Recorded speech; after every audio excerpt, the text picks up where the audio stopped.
Hey, 42 here. 62% of people claim that their pets understand what they say.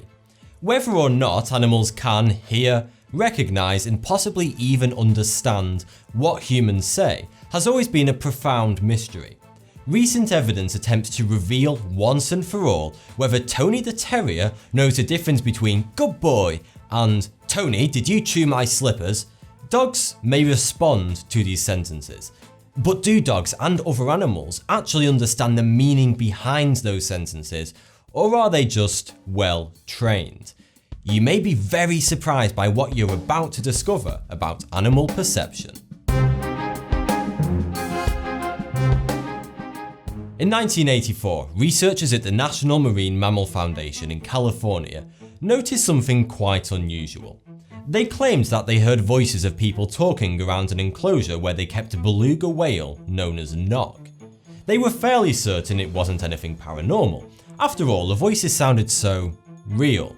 Eventually, a diver went into the tank where Knock was being held, and he noticed the strangest thing. Knock, the beluga whale, was talking to him in an eerily human-like voice. Incredibly, the whale reportedly told the diver to get out. This is an actual recording of Knock imitating human speech.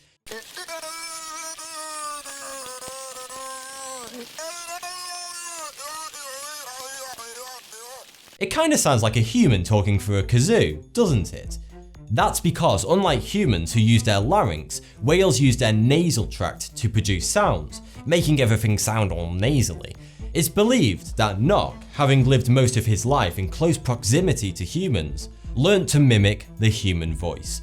But the real question is, was Knock merely repeating noises that he picked up from humans, or did he actually understand the meaning behind what he was saying?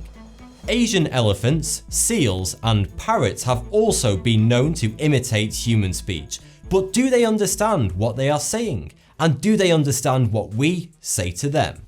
In 1891, a German high school mathematics teacher named Wilhelm von Osten convinced himself that animals could be taught basic mathematics. He tried to teach maths to a cat, a horse, and a bear. The cat couldn't care less and was only interested in itself. The bear was just downright hostile towards him, but the horse showed great promise. After extensive tutelage, the horse, named Hans, learned to tap his hoof in response to numbers that von Osten would write on his blackboard. If von Osten wrote the number 2, Hans would tap his hoof twice.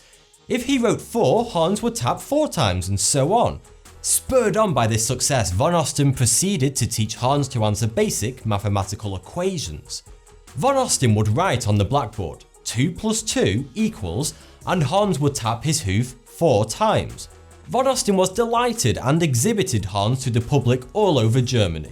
During these shows, which von Osten never charged admission for, the crowd were awe-stricken as Hans correctly answered an array of basic maths equations by using his hoof to tap out the answers. Hans could seemingly add, subtract, multiply, divide, and even work out the square root of a number.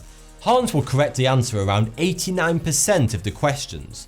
The news of Hans the Genius Horse rapidly spread across Germany. But along with Hans's fame came critics and skeptics. A psychologist, Oscar Funkst, asked to do some experiments with Hans, to which von Osten agreed. Oscar Funkst erected a large tent to perform the experiments in, to eradicate the possibility of Hans being influenced by outside stimuli. As a control test, Funkst asked von Osten to step inside the tent and ask Hans mathematical questions like he usually does. As expected, Hans got most of the questions correct. However, Funkst then asked von Osten to move a little farther away from Hans whilst he asked the questions, and subsequently, Hans got far fewer answers correct. Finally, Funkst told von Osten to ask Hans questions that he knew von Osten did not know the answer to. When von Osten asked these questions, the accuracy of Hans's answers fell to almost 0. It appeared that in order for Hans to get the answer correct, the person asking the question had to know the answer to the question also. These results were very strange, but incredibly interesting. So Funkst investigated further. He observed Von Osten's facial expressions and posture whilst he was asking Hans the questions. Funks noticed Von Osten's facial expression and posture changed right after he asked a question. His face and posture would tense up in expectation of Hans's answer. However, each time Hans tapped his hoof and got closer to the correct answer, Von Osten's posture and expressions would relax and become happier because he was relieved that Hans had seemingly arrived at the correct answer all by himself.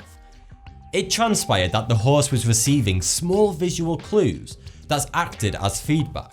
The horse would start tapping as soon as he observed Von Osten asking the question and then tensing up. When the tension had alleviated from Von Osten's face, Hans would stop tapping his hoof. Hans was never actually doing any mathematics. He was simply well attuned to his owner's visual clues. Von Osten was shocked at this revelation because he was completely unaware that he was providing Hans with these unconscious visual clues. He genuinely thought that his horse was a genius. The results of Funk's experiment had enormous effects on how all scientific experiments would be carried out in the future. This phenomenon came to be known as the clever Hans effect. The clever Hans effect as we know it today is when an experimenter unwittingly alters the results of an experiment simply because he or she is expecting a certain result. The simple expectation for something to happen can have huge consequences on an experiment's results without the experimenter even realizing it. These days, necessary measures are taken when working with both humans and animals to prevent the clever Hans effect from altering the results of experiments. A border collie named Rico came into the spotlight in 2004 after being intensively studied by animal psychologists from the Max Planck Institute for Evolutionary Anthropology in Germany. The researchers showed such a great interest in Rico because his owners reported that he could understand over 200 words, a feat previously unheard of in the canine kingdom. To test whether Rico's skills were a bunch of fluff or a truly bona fide talent, the researchers set up an experiment. The researchers arranged 200 toys on the floor in a room adjacent to where Rico was being held. They did this 10 toys at a time. Each toy had a unique name, such as Fluffy or Squeezy. Rico's owners had already trained him to remember the name of each toy. Each time, the researchers would let Rico into the room with the toys and asked Rico to fetch a toy, then another toy, and then another, until Rico had fetched all 10 toys. Whilst the researchers were issuing commands to Rico, they stayed on the other side of a dividing wall, where Rico could hear them but not see them, to eliminate the clever Hans effect. In total, Rico successfully remembered and retrieved 93% of the toys. Impressive, but this was only a test of Rico's memory, not his cognitive function, i.e. his ability to use logic and inference just like a human. So, the researchers did a second experiment. They arranged 7 items in the room with an 8th item, which was brand new, which they gave a unique name to. Rico had never seen or heard the name of this new item before. Amazingly, when Rico was let into the room and asked to fetch the new item, he was very quickly able to infer which was the new toy and fetched it straight away. Rico seemingly used a process of deduction and elimination. This is called fast mapping, a process where one is able to quickly learn a new concept after a single exposure to brand new information. Human toddlers do this all the time, it's how they learn. Even more amazingly, Rico was able to fetch the new toys again 4 weeks later, having only seen them once.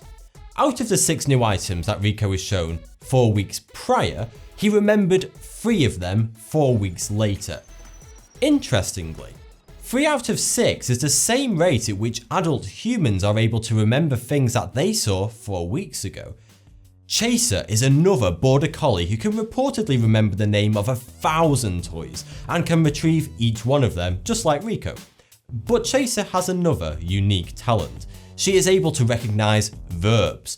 From a young age, Chaser's owner, a retired psychologist, trained Chaser to understand and utilize 3 verbs: nose, paw, and fetch. When Chaser's owner says "paw Slinky," Chaser will go over to the toy named Slinky and put her paw on it. Similarly, if nose slinky is said, Chaser will put her nose on the slinky toy. And when fetch slinky is said, Chaser will fetch the slinky toy.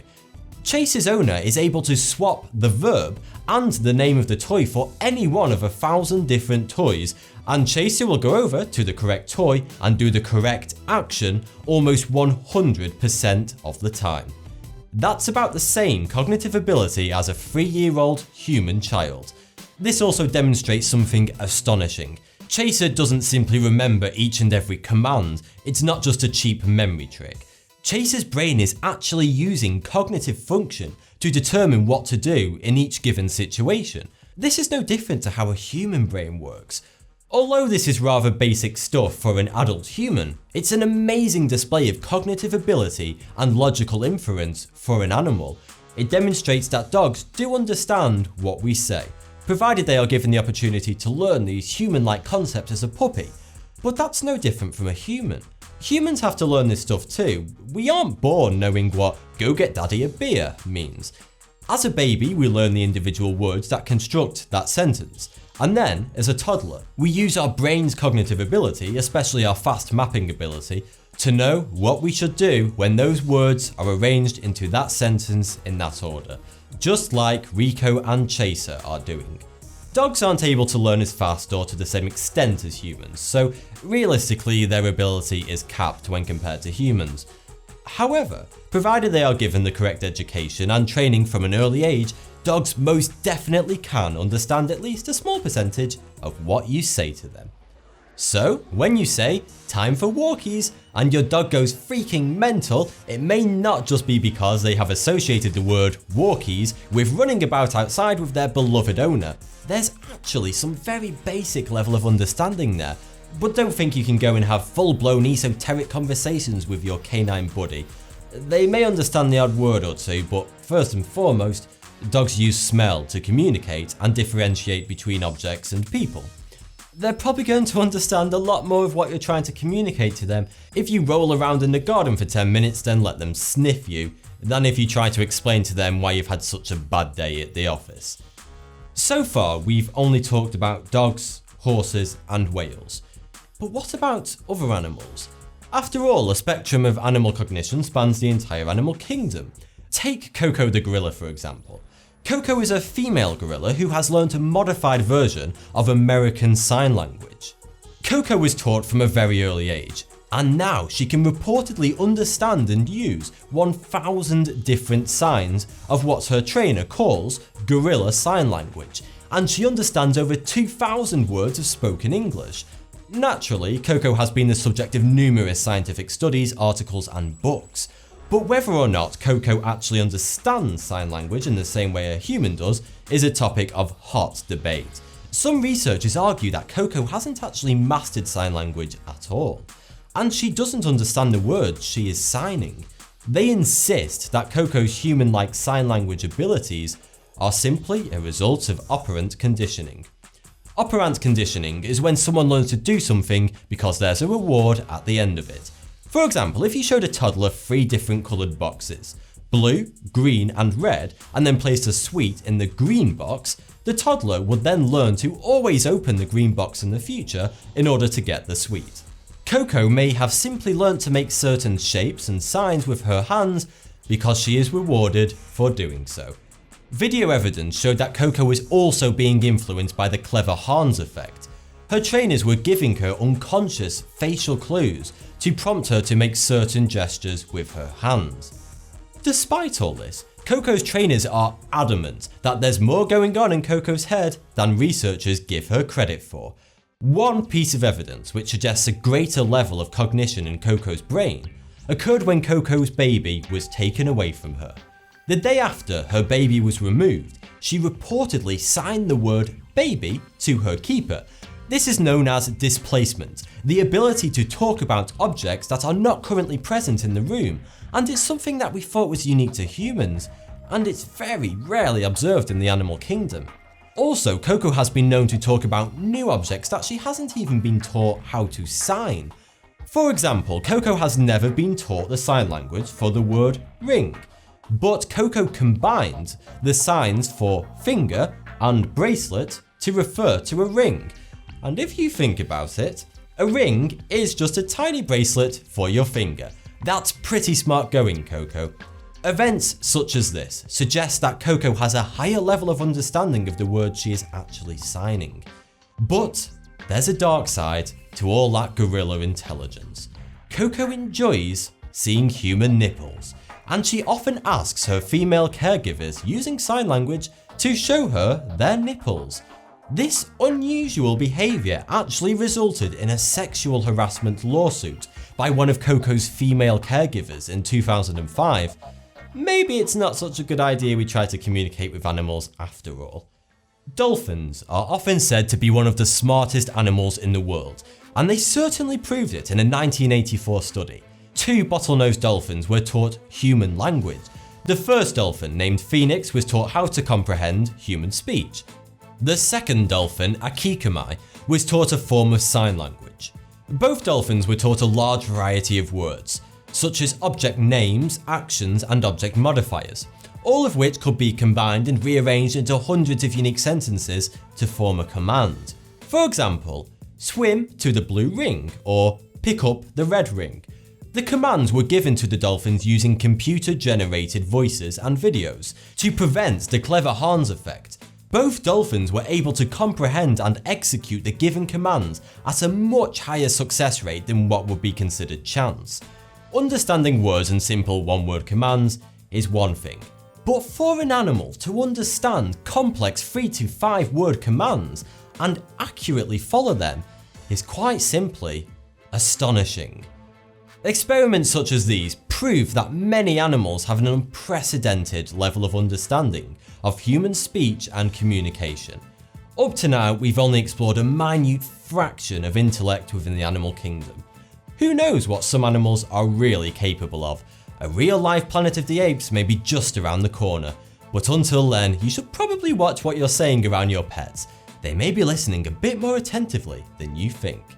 Thanks for the view, subscribe for more 42.